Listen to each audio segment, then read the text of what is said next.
बिरजू बहुत ही घमंडी और बुरा इंसान था जो कि मालपुर गांव में रहा करता था। उसके पास बहुत सारी गाय और भैंस थी। उसके पास एक काले रंग की गाय थी जो कि दूध भी बहुत कम देती थी और वो गर्भवती भी थी। गर्भवती होने के कारण वो कमजोर भी बहुत हो गई थी। ये गाय तो मेरी किसी काम की नहीं, बस जब देखो घास खाती रहती है। चलो इसे जंगल में छोड़ कर आता हूँ। इसको रखना अब सिर्फ अपनी जिंदगी में बोझ ढोने जैसा है। ये आप कैसी बातें कर रहे हैं जी? ये गाय गर्भवती है। ऐसे समय में आप इसके बारे में इतना बुरा कैसे सोच सकते हैं? तुम मुझे मत बता कि मुझे क्या करना है। अरे कौन उठाएगा इसका खर्च? बेकार में मर गई तो अंतिम संस्कार का खर्चा अलग से लग जाएगा। मैं जो कर रहा हूँ मुझे करने दो। ये बोलकर अब बिरजू अपनी काली गाय को जंगल में छोड़कर आ जाता है और बेचारी भोली गाय रास्ता ना पता होने की वजह से जंगल में यूं ही बेसहारा और भूखी भटकती रहती है। रोशन आज बहुत खुश था क्योंकि वो पास से ही एक गाय खरीद कर लाया था और उसकी बीवी आरती भी उसकी आरती उतारते हुए कहती है, आज मैं बहुत खुश हूँ जी कि आप गाय लेकर आ गए। अब हम इस गाय का दूध बेचकर पैसे कमा सकते हैं। भले ही अब हमारे पास पैसे खत्म हो गए हो तो क्या हुआ, हमारे पास एक नया रास्ता है। मैं भी बहुत ज्यादा खुश हूँ आरती कि हमारे घर में अब ये गाय आ गई है। हम इसका नाम झुमरी रखेंगे। बहुत ही प्यारा नाम है, झुमरी। एक काम करती हूँ, मैं इसके गले में घुंघरू बांध देती हूँ ताकि जब भी ये झूम झूम कर चलेगी तो घुंघरू बजेंगे। तुम तो अभी से अपनी गाय को लाड करने लगी हो। अच्छी बात है। चलो अब हाथ मुंह धोकर खाना खा लो, तब तक मैं झुमरी को खूंटे से बांध देती हूँ और उसके लिए घुंघरू की माला तैयार कर लेती हूँ। जिसके बाद अब आरती झुमरी को खूंटे से बांध देती है, जो कि सफेद रंग की गोरी गाय थी। वो दिखने में काफी सुंदर और स्वस्थ भी थी। वो उसके गले में घुंघरू की माला भी पहना देती है। ऐसे ही दिन गुजरते हैं और एक हफ्ते तक रोशन और आरती मिलकर खूब झुमरी का दूध निकालकर गांव में बेचते हैं। अब सब कुछ अच्छा चल रहा है जी। झुमरी का दूध बेचने से घर में पैसे भी अच्छे आ रहे हैं। ऐसा ही रहा तो हम जल्द ही एक और गाय खरीद लेंगे और फिर सब कुछ बढ़िया हो जाएगा। ऊपर वाला सभी गरीबों पर कभी ना कभी कृपा जरूर करता है। लगता है अब हमारी परेशानियों के दिन खत्म हो गए और अब हमारे जीवन में सिर्फ और सिर्फ खुशियां ही रहेंगी। और धीरे धीरे हम अपने घर को भी पक्का करवा लेंगे क्योंकि गर्मी के कारण इस घर के नीचे रहना बहुत मुश्किल होता जा रहा है। तुम हिम्मत रखो, मैं सब कुछ ठीक कर लूंगा। अब भगवान ने हमारी सफलता के रास्ते खोले हैं तो वो इतनी जल्दी थोड़े ही बंद कर देगा। रोशन और आरती की खुशियां जमीन पर टिकी नहीं रही थी। वहीं उनके पड़ोस में रहने वाले बिरजू उनकी गाय से बहुत ज्यादा जला करता था। एक दिन वो उनकी गाय को चुरा कर ले आता है और बहुत इतरा रहा है ना ये रोशन अपनी इस गोरी सी गाय पर। इससे मैं रातों रात दूसरे गांव में बेच दूंगा, उसके बाद किसी को पता भी नहीं चलेगा।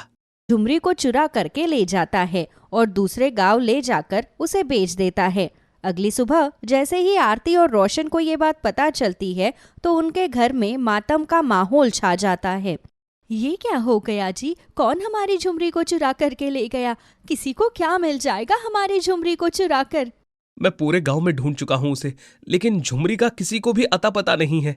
पुलिस में रिपोर्ट करवा कर देखो ना, शायद पुलिस हमारी झुमरी को ढूंढने में कामयाब हो जाए। तुम भी कैसी बातें करती हो आरती? जो पुलिस ढंग से चोरों को नहीं ढूंढ पाती वो हमारी गाय को कैसे ढूंढ लेगी? और हम गरीब तो उन्हें कुछ दे भी नहीं पाएंगे। अब जो होना था हो गया। मैं जंगल से लकड़ियां काटने जा रहा हूं, तुम घर का ध्यान रखना।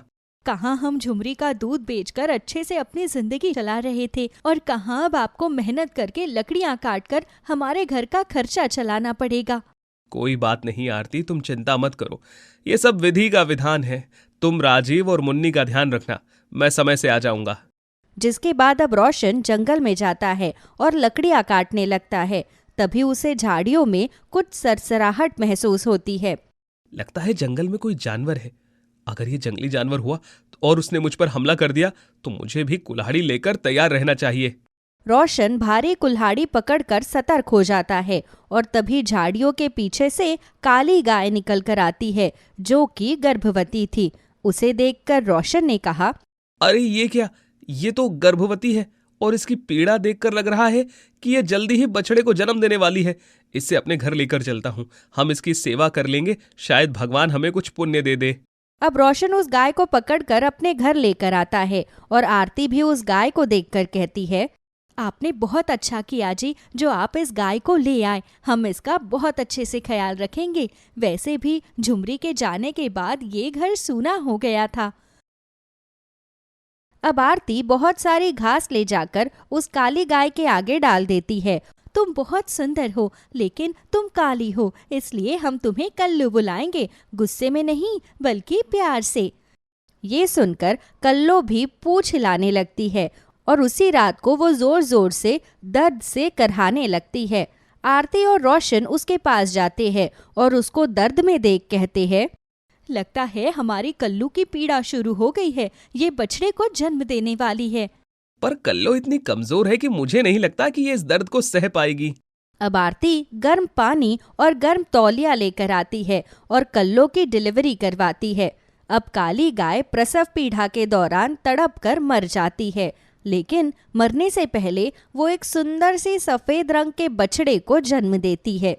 देखो ना जी, हमारी कल्लो ने जाते जाते हमें एक अनमोल रतन दिया है। कितना सुंदर है ये बच्चा, हम इसका अच्छे से ख्याल रखेंगे। हाँ, मैं कल्लो के दाह संस्कार की तैयारी करता हूँ, तुम बछड़े को साफ सुथरा कर दो। रोशन अब जाकर गाय का दाह संस्कार करके आ जाता है और उसके बाद दोनों बछड़े को खूंटे से बांधकर सोने के लिए चले जाते हैं। लेकिन जैसे ही वो सुबह उठकर देखते हैं तो बछड़े ने सोने का गोबर किया हुआ था और जब आरती वो गोबर देखती है तो अपने पति के पास जाकर कहती है, जल्दी जल्दी बाहर चलकर देखो, गजब हो गया है। ऐसा भी क्या हो गया जो इतना चिल्ला रही हो? बछड़ा तो ठीक है ना, उसे तो कुछ नहीं हुआ ना? ये सब आपको बाहर चलकर ही पता चलेगा, आप बस मेरे साथ चलिए और देखिए बाहर क्या हुआ है। अब जैसे ही रोशन बाहर जाता है तो सोने का गोबर देख हैरान हो जाता है। ये सब कैसे हो सकता है? इसका मतलब हमारी गाय ने सोने का बछड़ा दिया है। रोशन और आरती ये देखकर बहुत ज्यादा खुश हो जाते हैं, जिसके बाद अब रोशन उस गोबर को उठाकर सुनार को बेच आता है और उनके पास अब बहुत सारे पैसे हो जाते हैं। ये सब बात जब बिरजू को पता चलती है तो बिरजू कहता है, उस रोशन को तो मैंने पूरी तरह से बर्बाद करने की तैयारी कर ली थी ताकि वो शहर चला जाए और उसका घर भी मैं खरीद लूं, लेकिन अब उनके पास इतने पैसे आ गए हैं कि उन्होंने घर की मरम्मत भी करवा ली है। बिरजू भी हैरान होता है और एक दिन वो चुपके से देख लेता है कि रोशन की मरी हुई गाय के जादुई बछड़े ने सोने का गोबर दिया है, जिसे देख वो कहता है, ना जाने क्या खास है इस रोशन की किस्मत में, जो हर बार ऐसी चमत्कारी चीज और अच्छी चीज ऐसी को मिलती है। लेकिन कोई बात नहीं, अब जल्दी से ये बछड़ा भी मेरा हो जाएगा। जिसके बाद अब बिरजू रात के अंधेरे में जैसे ही बछड़े को चुराने के लिए जाता है तो, तुम एक चमत्कारी बछड़े हो और तुम मेरे पास अच्छे लगोगे, ना कि इन जैसे गरीबों के पास। चलो, मैं तुम्हें लेने आया हूँ। बिरजू ये बोलता है और जैसे ही उसे ले जाने के लिए उसके गले से खूंटी हटाता है तो वो बछड़ा बोलने लगता है, तुझे क्या लगा जो तूने मेरी माँ के साथ किया वो मेरे साथ करेगा और मुझे पता नहीं चलेगा? क्या ये क्या तुम एक गाय के बछड़े होकर बोल सकते हो? मैं बोल भी सकता हूं और तुझे सजा भी दे सकता हूं। मैं उस गाय का बछड़ा हूं जिसे तुम जंगल में छोड़कर आए थे। अब तुझे तेरे कर्मों की सजा मिलेगी। बछड़ा ये बोलता है और उसमें से एक जादुई रोशनी निकलती है और उसके बाद बिरजू वही तड़पने लगता है और उसे लकवा मार जाता है। अगले दिन जैसे ही आरती और रोशन उसे अपने घर के आंगन में लकवा की अवस्था में देखते हैं तो उसे उसके घर जाकर छोड़ाते हैं और बिरजू कहता है, मुझे माफ कर दो रोशन, मैं तुमसे जलता था और मैंने हमेशा तुम्हारे लिए बुरा ही चाहा। मैंने ही तुम्हारी झुमरी को दूसरे गांव में भेज दिया था। भाई, मैंने तो कभी तुमसे कोई गिला शिकवा नहीं रखा, फिर तुम मुझसे इतनी नफरत क्यों करते थे? मैंने ऐसा क्या किया? बस मैं जलन में अंधा हो गया था। मुझसे बहुत बड़ी गलती हो गई, मुझे माफ कर दो। रोशन उसे माफ नहीं करता और आरती के साथ घर वापस आ जाता है, जिसके बाद में अब रोशन का बछड़ा ऐसे ही सोने का गोबर दिया करता। धीरे धीरे रोशन बहुत सारी गाय खरीद लेता है और वो सभी गरीबों की मदद भी किया करता है। आपको नहीं लगता कि अब हमें पता है कि हमारी झुमरी कहाँ है, तो हमें उसे वापस ले आना चाहिए? आरती, जिसने भी हमारी झुमरी को खरीदा, उसे नहीं पता कि वो चोरी की गाय है। इसमें उसकी कोई गलती नहीं है। जब एक हफ्ता झुमरी हमारे साथ रही और हमें उससे इतना प्रेम हो गया, तो अब तो वो जिस घर में भी है, वो लोग उससे बहुत ज्यादा प्यार करते होंगे। आपने बिल्कुल ठीक कहा जी, हमें झुमरी को वापस नहीं लाना चाहिए। जिसके बाद अब रोशन ऐसे ही सभी गांव वालों की मदद किया करता। उसका जादुई बछड़ा धीरे धीरे बड़ा हो रहा था और एक दिन वो गायब हो जाता है। लेकिन रोशन और आरती उसे नहीं ढूंढते, क्योंकि वो जानते थे कि वो जादुई बछड़ा है और वो जहाँ भी रहेगा हमेशा सुरक्षित रहेगा। और आज भी वो काली गाय का जादुई बछड़ा यूं ही जंगल में भटक रहा है और किसी और गरीब की मदद कर रहा है। विनोद एक गरीब मजदूर था, लेकिन उसका एक सपना था कि वो अपने बेटे को शहर में एडमिशन दिलाए। वो भी शहर के अमीर बच्चों की तरह बड़े स्कूल में पढ़े। इसलिए उसने बहुत मेहनत की और अपने बेटे का एडमिशन किसी तरह एक बड़े स्कूल में करा दिया। विनोद के बेटे मोहित को शुरू में उस स्कूल के बच्चे बहुत परेशान करते हैं। विनोद ने अपने बेटे को बहुत अच्छा बैग और बोतल दिलाई थी। उसकी बोतल को लेकर बच्चे उसके साथ छेड़खानी करने लगे। अरे देखो देखो, इसकी बोतल तो देखो, इतनी बड़ी बोतल भी भला कोई स्कूल में लेकर आता है? छोड़ो मेरी बोतल, ये टूट जाएगी। अरे वाह वाह वाह, टूट जाएगी, तुम नहीं खरीद लेना। पता है तुम सब बच्चों को ये साइकिल पर आता है, इसके बाबा इसे छोड़ने के लिए आते हैं। तो क्या हुआ, मेरे बाबा के पास साइकिल है, वो मुझे उस पर छोड़ने आते हैं। तुमने तो अपने आसपास के किसी छोटे स्कूल में एडमिशन क्यों नहीं लिया? तुम तो देखने से ही बड़े अजीब लगते हो, और तुम्हारा ये घटिया सा बैग और ये बोतल इसकी बोतल देखकर ही हंसी आती है। देखो तो कैसी है, नीचे से इतनी मोटी सी और ऊपर से इतनी पतली। मोहित अपनी बोतल उन बच्चों से छीनकर वहां से भाग जाता है। सभी बच्चे जाकर क्लास में बैठते हैं और लंच टाइम में जब मोहित हाथ धोने के लिए जाता है तो बच्चे उसकी बोतल को पैरों से पिचका पिचका कर तोड़ देते हैं। अपनी बोतल को उस हालत में देखकर मोहित को रोना आ जाता है। ये क्या हो गया? अब बाबा मुझे बहुत डांट लगाएंगे। उन्होंने मुझसे कहा था कि चीजों को बहुत संभाल कर रखना, और इन बच्चों ने मेरी बोतल को तोड़ दिया। मैं बाबा से ये बात कैसे बोल सकता हूँ? रोहित को इस तरह रोता हुआ देखकर सभी बच्चे उसके ऊपर जोर जोर से हंसने लगते हैं। टीचर जब क्लास में आती है तो रोहित अपनी बोतल लेकर मैम से बोलता है, जिसने भी मोहित की बोतल को तोड़ा है वो सब खड़े हो जाओ। टीचर के डर के मारे वो बच्चे खड़े हो जाते हैं। तब टीचर उन सब बच्चों से बोलती है, ये सब करने के लिए आते हो तुम लोग यहाँ? तुम लोगों ने उसकी बोतल तोड़ दी, अब तुम सब लोग फाइन जमा कराओगे और उसको एक नई बोतल के लिए पैसे दोगे। मोहित अपनी बोतल को बैग में छुपा लेता है और घर जाने पर वो किसी को नहीं बताता कि उसके साथ स्कूल में क्या हुआ है। मोहित बेटा, और बता, कैसा लगा तुझे ये स्कूल? बाबा स्कूल तो बहुत अच्छा है, टीचर भी बहुत अच्छी है, बहुत अच्छा पढ़ाती है, सब कुछ समझ में आता है। बस बेटा तू दिल लगाकर पढ़ाई करना और एक दिन बहुत बड़ा आदमी बनना, और किसी चीज की चिंता मत करना। जो भी चीज टीचर बोले वही मुझे आकर बता देना। पेन, पेंसिल, रबर, कॉपी, जो भी तुझे चाहिए मुझे बता देना। मोहित हाँ में गर्दन हिलाता है। तब उसकी माँ उससे कहती है, मोहित बेटा, तुमने आज बैग में से अपना टिफिन और बोतल नहीं निकाला। ये सुनकर मोहित के चेहरे का रंग उड़ जाता है। क्या हुआ मोहित बेटा, कोई बात है? टिफिन स्कूल में रह गया है क्या? वो पिताजी, आज स्कूल में ऐसा हुआ कि बच्चे मेरे साथ शरारत कर रहे थे, और फिर शरारत में उनसे मेरी पानी की बोतल टूट गई। ऐसे कैसे उन बच्चों ने तेरी पानी की बोतल तोड़ दी? तूने उन्हें रोका नहीं? रोका था बाबा, लेकिन तब तक बोतल टूट चुकी थी। टीचर ने बच्चों को बहुत डांटा और ये भी कहा कि सब बच्चे पैसे जमा कराकर मुझे बोतल दिलाएंगे। ये तो तेरी टीचर ने बिल्कुल ठीक कहा है। नुकसान उन्होंने करा है तो उसकी भरपाई भी वही करेंगे। भला ये क्या शरारत हुई कि किसी की चीज तोड़ दी? कोई बात नहीं मोहित, अगर टीचर उन बच्चों से तुम्हें बोतल दिलवा दे तो ठीक है, वरना मैं तेरे लिए नई बोतल ले आऊंगा। लेकिन बेटा इस बार चीज को संभाल कर रखना। कहते हुए अच्छा तो नहीं लगता, लेकिन बेटा तू जानता है तेरा बाबा कितना कमाता है। मोहित को अपने बाबा के लिए बुरा लगता है।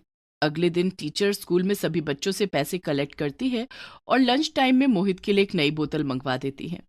बोतल देने के लिए जो आदमी आता है वो मोहित को बोतल देकर कहता है, तुम ही मोहित हो?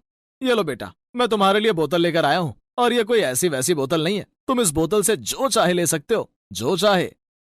नन्हा मोहित कुछ समझ नहीं पाता। वो तो बस नई बोतल को लेकर बड़ा खुश था और सब बच्चे भी अब उससे शरारत करने की नहीं सोचते, क्योंकि उन्हें पता था कि इस बार भी अगर उन्होंने उसकी किसी चीज को नुकसान पहुंचाया तो उन्हें फिर से पेनल्टी देनी होगी। मोहित बोतल लेकर घर जाता है और अपने पिताजी को देते हुए कहता है, ये लो बाबा, मेरी मैम ने सब बच्चों से पैसे इकट्ठे करके मुझे ये बोतल दी है। अरे वाह, ये तो पहले वाली बोतल से भी बहुत सुंदर है और इसे देखकर तो लगता है कि शायद उसमें पानी भी बहुत ठंडा रहता होगा। हाँ बाबा, मेरी क्लास के सभी बच्चों के पास ऐसी ही बोतल है जिसके अंदर पानी ठंडा रहता है, लेकिन मैं घड़े का पानी लेकर जाता हूँ, इसलिए वो इतना ठंडा नहीं होता। उन सबकी बोतल में तो बर्फ जैसा पानी होता है। हाँ हाँ बेटा, उनके पास फ्रिज होगा, पर कोई बात नहीं, हमारे भी फ्रिज होगा। और देख लेना, इतना अच्छा फ्रिज होगा कि उसका पानी बहुत ठंडा होगा।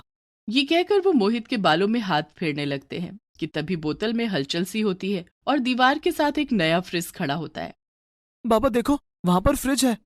विनोद तो खुद उस फ्रिज की तरफ देख रहा था कि वो फ्रिज अचानक से वहां कैसे आ गया। विनोद कभी फ्रिज को देख रहा था तो कभी हाथ में ली हुई बोतल को। कुछ तो बात है, कुछ तो है इस बोतल के अंदर, वरना ये फ्रिज अचानक यहाँ कैसे आ गया। तभी मोहित की माँ अंदर आती है और नए फ्रिज को देखकर चौंक जाती है। हाय रे दैया, ये नया फ्रिज कौन लेकर आया?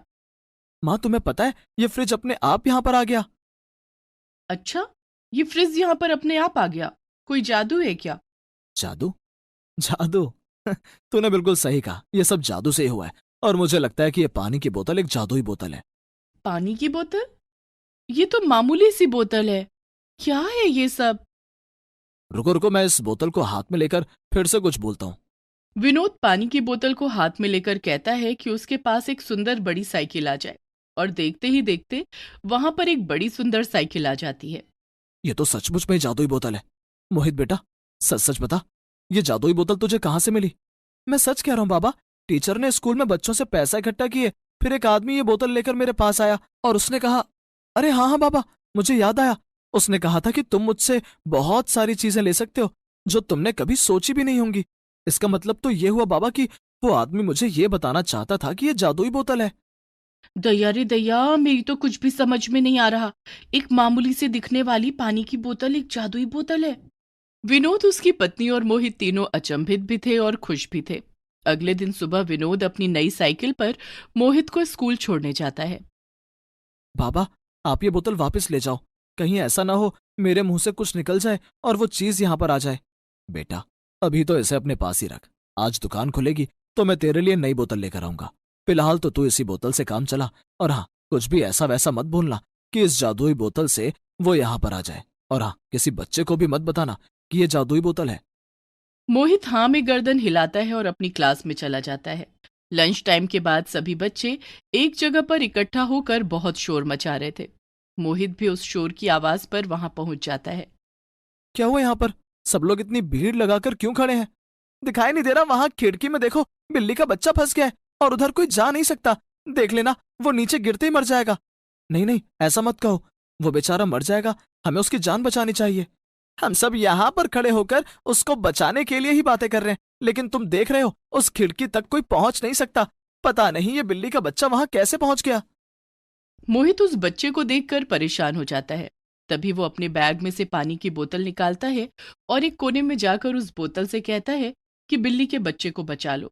तभी वहां पर एक बड़ा सा गुब्बारा आ जाता है जिसके नीचे टोकरी लगी हुई थी। वो सीधा बिल्ली के बच्चे के पास पहुंचता है और बिल्ली का बच्चा अपने आप उस टोकरी के अंदर बैठ जाता है। धीरे धीरे वो गुब्बारा नीचे आ जाता है। बिल्ली के बच्चे को सुरक्षित देखकर सभी बच्चे खुश हो जाते हैं। तभी वहां पर खड़े हुए मोहित के पास वो आदमी आता है जिसने मोहित को वो पानी की बोतल दी थी। मैं जानता था तुम एक बहुत ही अच्छे दिल के बच्चे हो, इसलिए तुम्हें यह बोतल मिली है, और तुमने साबित कर दिया इस बिल्ली के बच्चे की जान बचाकर कि तुम ही इसके असली हकदार हो। बोतल का इस्तेमाल हमेशा अच्छे कामों के लिए करना, अपनी जरूरतों के लिए करना, लेकिन किसी का बुरा कभी मत सोचना। मोहित घर जाता है और घर जाकर अपने बाबा को सारी बात बता देता है। विनोद ये जानकर हैरान था कि आखिर वो आदमी कौन है जिसने मोहित को ये जादुई बोतल दी है।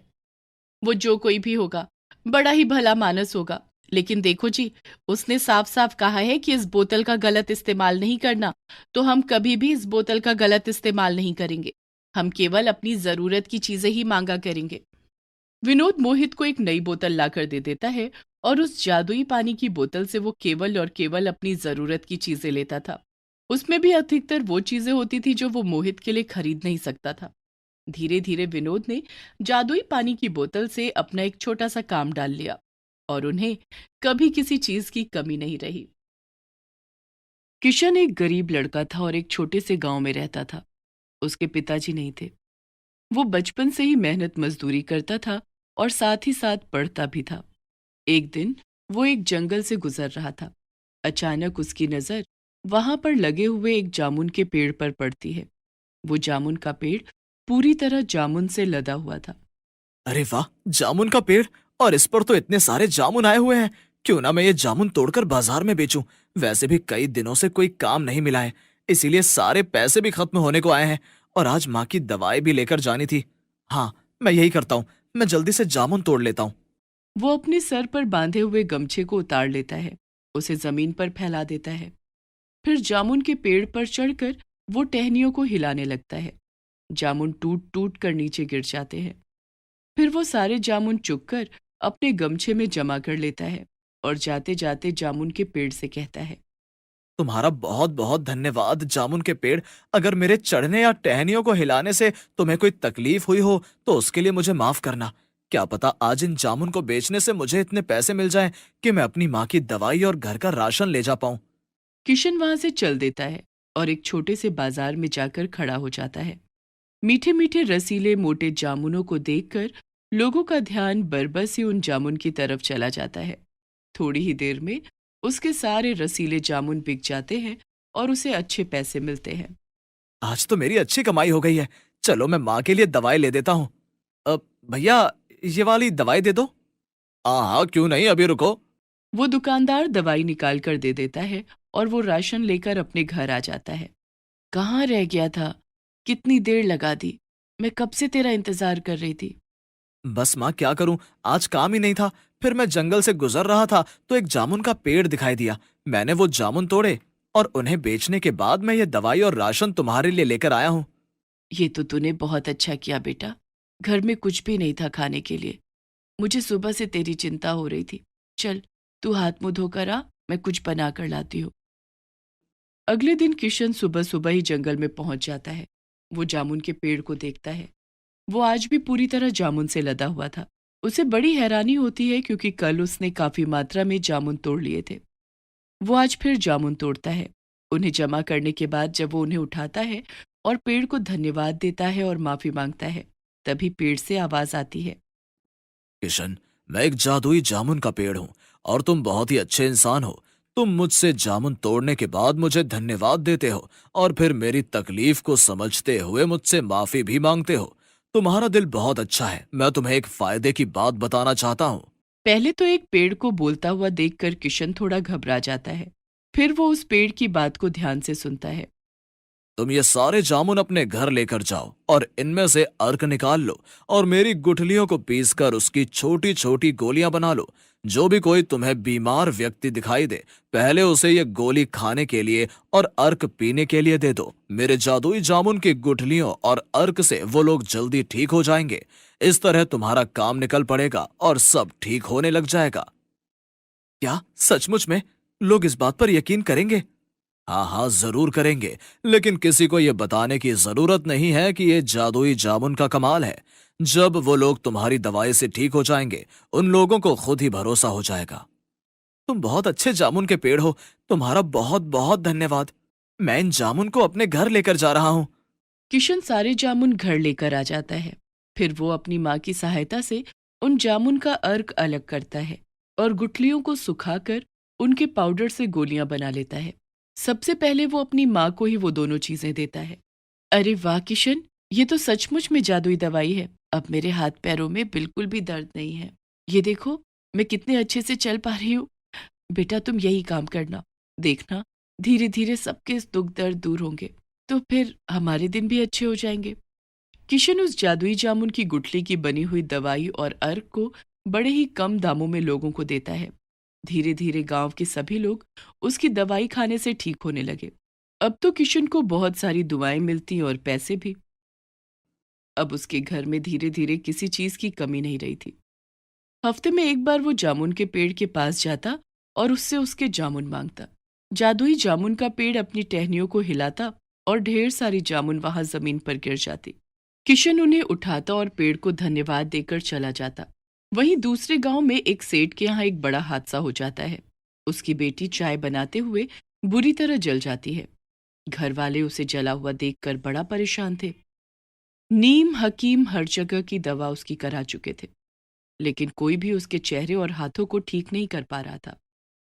तभी किशन के गांव का एक आदमी उनके पास किसी काम से जाता है और जब उन्हें उनकी बेटी की परेशानी का पता चलता है।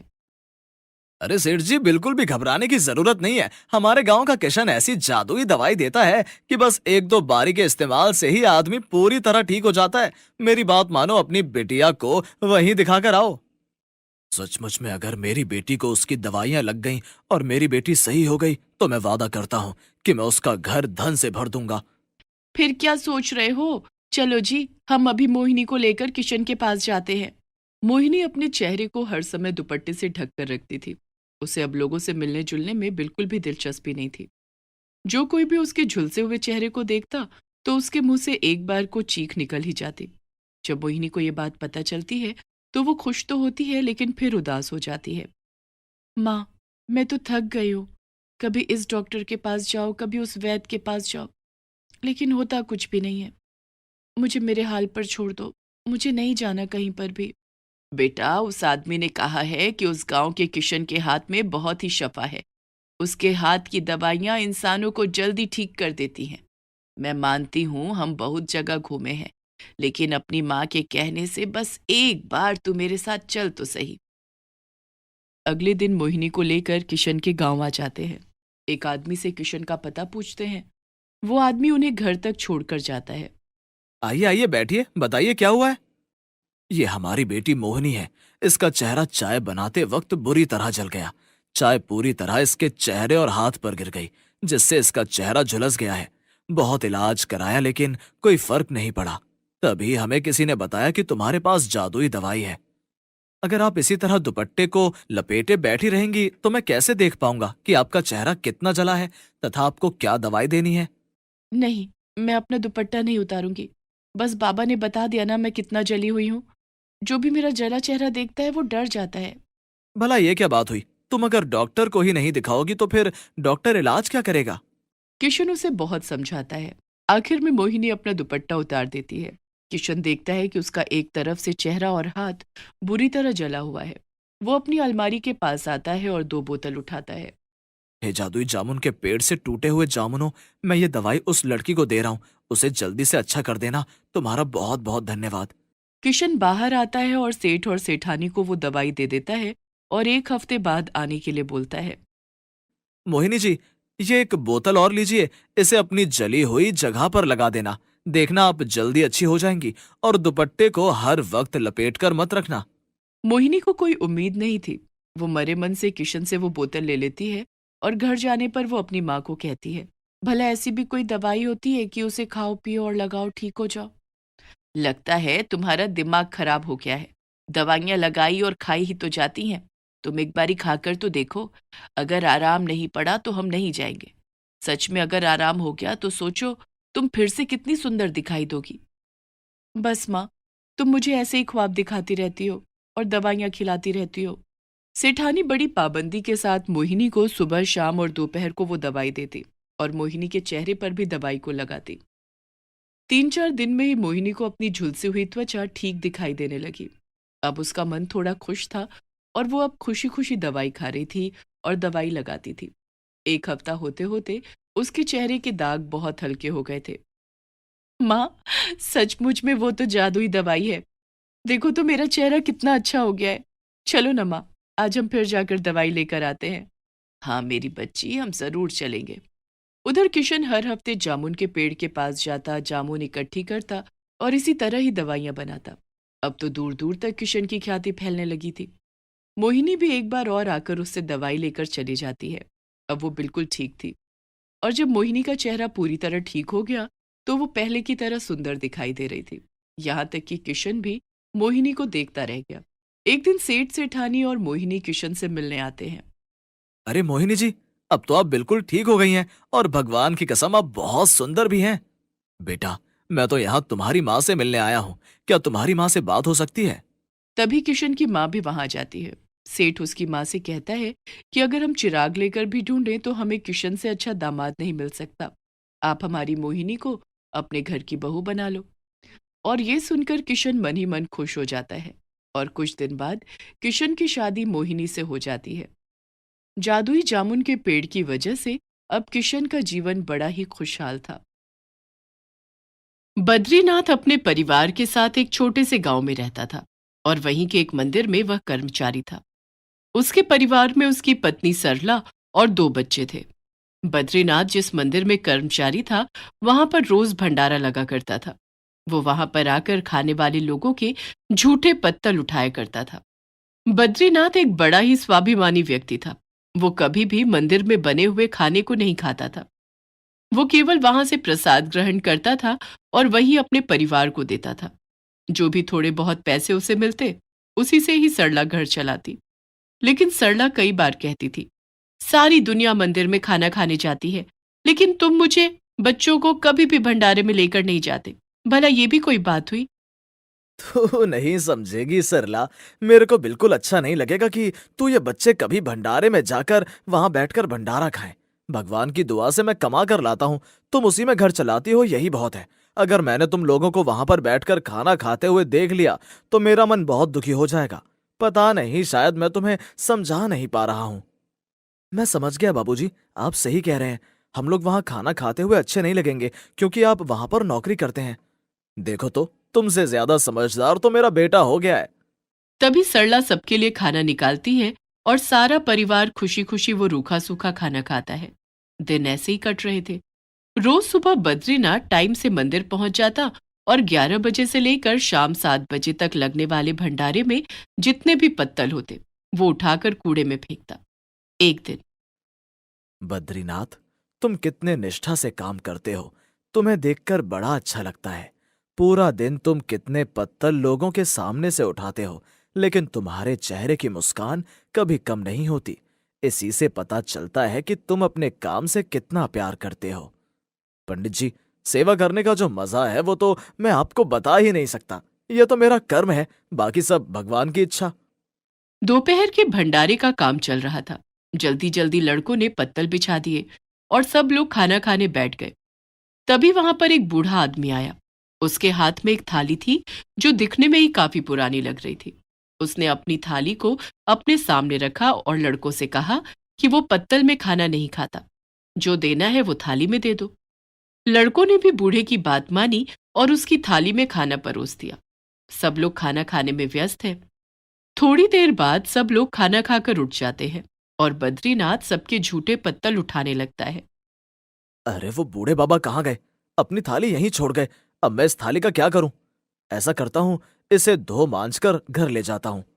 बद्रीनाथ ने सारे पत्तल समेट कर कूड़े में डाले और उसके बाद रात को वो उस थाली को धो मांज कर अपने घर ले गया। बड़े ही अजीब बाबा थे। अपनी ही थाली में खाना परोसने को कहा और उसके बाद में थाली छोड़कर चले गए। पर तुम ये थाली घर क्यों उठा लाए? ऐसे ही कभी मिलेंगे तो वापस कर दूंगा। सरला ने सबके लिए खाना बनाया हुआ था। सब खाना खाकर सोने की तैयारी करने लगते हैं कि तभी बद्रीनाथ की बेटी बद्रीनाथ के पास आती है। बाबा, आज हमारी मास्टरनी ने हमसे फीस के लिए बोला। कह रही थी अपने बाबा को स्कूल बुलाकर लाओ। 4 महीने से तुम लोगों की स्कूल की फीस नहीं आई है, और अगर कल तुम्हारे बाबा ने स्कूल में आकर फीस जमा नहीं कराई तो हम लोगों का नाम स्कूल से कट जाएगा। ठीक है बेटा, कल सुबह मैं तुम्हारे स्कूल आ जाऊंगा। मैं तुम्हारे टीचर से बात करता हूँ। सारे परिवार के सोने के बाद बद्रीनाथ की आंखों में नींद नहीं थी, क्योंकि वो जानता था कि उसने 4 महीने से बच्चों की फीस नहीं दी है और आज भी उसके पास इतने पैसे नहीं हैं। अगले दिन सुबह बद्रीनाथ बच्चों के स्कूल जाता है। देखो भाई साहब, आपके दोनों बच्चे बहुत ही होनहार हैं, इसलिए हम लोग उन्हें ज्यादा परेशान नहीं करते। लेकिन अब खुद ही सोचो, अगर फीस नहीं आएगी तो हम उन्हें कैसे पढ़ा सकते हैं? मैं आपको 1 महीना और देती हूँ। अगर आपने फीस जमा करा दी तो ठीक, वरना फिर मैं बच्चों का नाम ही स्कूल से काट दूंगी। बद्रीनाथ सर हिलाता हुआ मंदिर चला जाता है और अपने काम में लग जाता है। उसे पूरा दिन सिर्फ बच्चों की फीस की चिंता थी। उधर रात को सरला ने घर में सबके लिए खाना बनाया। बच्चों को खाना खिलाकर सुला दिया। उसने खाने को देखा तो 1 कटोरी सब्जी, थोड़ी सी चटनी और सिर्फ 1 रोटी बची हुई थी। घर में राशन बिल्कुल खत्म हो चुका था। ये बात उसने बद्रीनाथ को सुबह जाते ही बता दी थी, लेकिन देर होने के कारण बद्रीनाथ भी सामान नहीं खरीद पाया। घर आते हुए वो यही सोच रहा था जेब में केवल 50 रुपए पड़े हैं। सरला ने सामान भी मंगवाया था। अब क्या करूं, कुछ समझ में नहीं आ रहा। दुकानें भी बंद हो चुकी हैं। आज तो मुझे घर जाकर सरला बहुत डांट लगाने वाली है। अब गलती की है तो मुझे डांट खानी पड़ेगी, लेकिन उसे समझा दूंगा। कल सुबह जल्दी उसे थोड़ा सामान लाकर दे दूंगा। बद्रीनाथ घर पहुंच जाता है। हाथ मुंह धोकर वो खाना खाने के लिए बैठ जाता है। वहां रसोई में सरला उसी थाली में खाना रखती है जो बद्रीनाथ मंदिर से लेकर आया था, और एक रोटी, सब्जी और चटनी देते हुए उसका दिल घबरा रहा था। थाली में एक रोटी देखते ही वो समझ जाएंगे कि आज मैंने खाना नहीं खाया। फिर वो जबरदस्ती इसमें से आधी रोटी मुझे दे देंगे, लेकिन पूरा दिन इतनी मेहनत करने के बाद अगर इन्हें भरपेट खाना भी ना मिले तो फिर क्या फायदा। सरला ने अभी ये सोचा ही था कि सामने रखी हुई थाली भरपूर खाने से भर गई। उसमें अब रोटी, सब्जी, चावल, दाल, यहां तक कि मीठा भी था। सरला थाली को भरा हुआ देखकर घबरा जाती है और बद्रीनाथ को आवाज देकर बुलाती है। ये तो चमत्कार हो गया। तुम सच कह रही हो? क्या ये सारा खाना थाली में अपने आप आ गया, या तुमने आज इतने ढेर सारी चीजें घर पर बनाई हैं? रसोई में दाना तक नहीं है और तुम इतना ढेर सारा खाना बनाने की बात कर रहे हो। मैं सच कहती हूँ, मैंने तो बस ऐसे ही सोचा कि भरपेट खाना होना चाहिए, और देखो थाली, ये सब इस थाली में अपने आप आ गया। दोनों पति पत्नी हैरान थे। उन्हें समझ में नहीं आ रहा था कि थाली में रखा हुआ खाना वो खाएं या ना खाएं। बद्रीनाथ सरला से कहता है। एक काम करो सरला, ये सारा खाना दूसरी थाली में निकाल दो और फिर से थोड़ा खाना इसमें रखकर कुछ बोलो। पता चल जाएगा कि ये थाली जादुई थाली है क्या। सरला ऐसा ही करती है। थाली का सारा खाना वो दूसरी थाली में निकाल देती है और फिर एक रोटी और थोड़ी सी सब्जी रखकर वो बोलती है, भरपेट खाना बन जाए। देखते ही देखते थाली फिर स्वादिष्ट व्यंजन से भर जाती है। दोनों पति पत्नी हैरान थे। वो सारा खाना दूसरी थाली में निकाल लेते हैं और बच्चों को भी उठा देते हैं। आज सारा परिवार अच्छा स्वादिष्ट भोजन करता है। बच्चों के सोने के बाद सरला, मैं सोच रहा हूं अगर ये थाली जादुई थी तो उस दिन वो बाबा वहां भंडारे में खाना खाने क्यों आए थे और फिर वो थाली छोड़कर चले गए? कहीं हम पर भगवान की कृपा तो नहीं हो गई? मुझे भी ऐसा ही लगता है। आपकी सेवा का फल आपको मिला है। सुनो, मैं क्या सोच रही थी कि कल सुबह हम लोग थाली पर कुछ और चीज रखकर देखें क्या? बच्चे अपनी फीस को लेकर बड़ा परेशान हैं। चल ठीक है, कल बच्चों के जाने के बाद हम लोग थाली से कुछ करके देखते हैं। सुबह दोनों बच्चे जब स्कूल चले जाते हैं तो बद्रीनाथ और सरला थाली को लेकर कमरे में आते हैं और उसमें कुछ पैसे रख देते हैं। देखते ही देखते थाली पूरे पैसों से भर जाती है। दोनों की आंखों से आंसू निकल आते हैं। दोनों खुश थे कि अब उनके बच्चों की फीस भर जाएगी। सचमुच ये तो भगवान की कृपा हो गई। मैं सबसे पहले बच्चों की फीस जमा कराता हूँ। बद्रीनाथ आज खुशी खुशी स्कूल जाता है और बच्चों की फीस जमा करा देता है। उसके बाद में मंदिर जाता है और रोज की तरह अपने काम में लग जाता है।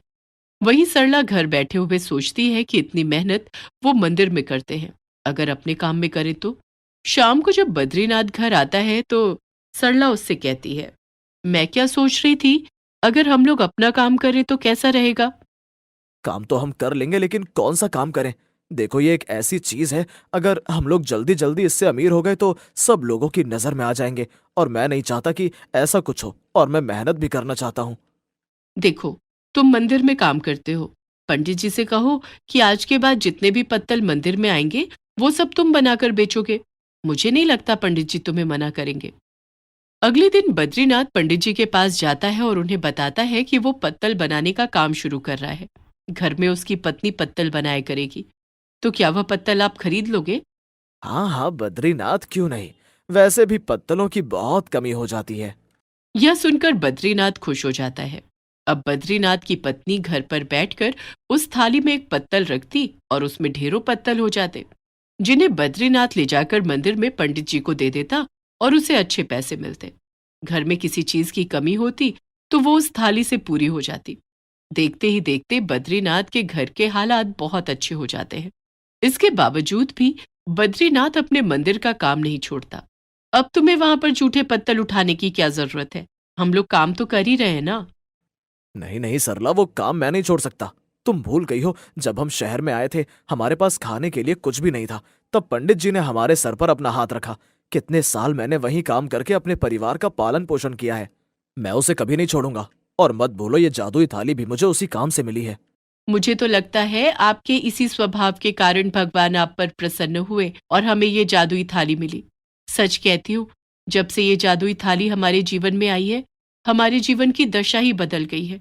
हमारे पास अच्छा घर है, बच्चों के लिए पैसे हैं, यहाँ तक कि आस पड़ोस में जब भी किसी को किसी चीज की जरूरत होती है, मैं उस जादुई थाली से लेकर पूरा कर देती हूँ। इसलिए आस पड़ोस के लोग भी बहुत मानने लगे हैं। दोनों पति पत्नी सहमति से यही निर्णय लेते हैं कि वो अपनी जरूरत की कुछ चीजें ही जादुई थाली से लिया करेंगे, बाकी लोगों की मदद किया करेंगे।